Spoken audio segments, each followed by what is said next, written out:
What if I told you that an awkward silence is actually silence is golden? I remember going on a date with a girl, going back about 9 years now, and we were driving in our car going to the location. As we're driving along, it became apparent that there was an incredible awkward silence. I was awkward, she was awkward, neither one of us was saying anything. Part of my brain started telling me this is the beginning of a terrible date.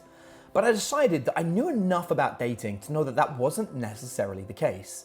So I look across at her driving the car and I say, awkward silence or silence is golden? She looks at me and smiles and says silence is golden. In my honest opinion, far too many people talk too much and it irritates me. At that point, I knew that I'd found somebody special. I relaxed into it, eased back, and the date went flawlessly. It was a wonderful experience for me to enjoy with this other person, and it was such a breeze because we knew that throughout this date there'd be moments of awkward silence. Now, many people think that I'm an extrovert, but actually I'm quite an introvert. Outside of being filmed on camera or teaching, I like to sit alone, hang out by myself. I like painting miniatures. I'm a bit of a nerd, and I really enjoy my quiet time. And the relationship with this person was great because they enjoyed it too.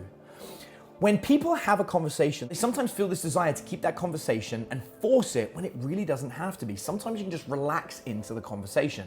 Remember that there are two people in a conversation, and it's not just on you to keep it going. Sometimes it's on the other person. But if you find that you're constantly ending up with conversations that die and then the whole interaction stops, then it's good to have a few tools under your belt in order to keep that conversation going. My absolute favorite one is remembering that if you want to keep a conversation going, all you have to do is keep track of the key components of that conversation and bring them up later on.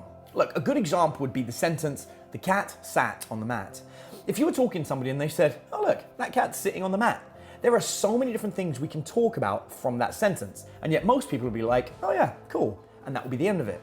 Instead, if you've studied conversation, you'll know that you can start asking questions. For example, you could say, "Where'd the cat come from? Is it your cat?" And we can have a whole conversation about the cat. If I want, I can talk about my own cats. In fact, I have two cats that live with me. I could bring up both of those. One of them is a Bengal. She's beautiful, part Asian leopard. And it brings us some interesting conversations where I can pull out my phone and I can start showing pictures of my cat. Also, a question about the mat. What does it say on the mat? Whose mat is it? Which house are we at? When you start breaking down conversation into the components of the actual words within the sentence, you realize that there are so many things to talk about. The problem is, most of us allow the other person to carry the conversation. We have something known as reactive conversation. All you're doing is listening to what they're saying and responding, which is why when someone says, "Oh look, there's a cat sitting on the mat," you might just be like, "Huh, neat," and then not say anything else because they didn't push the conversation anywhere.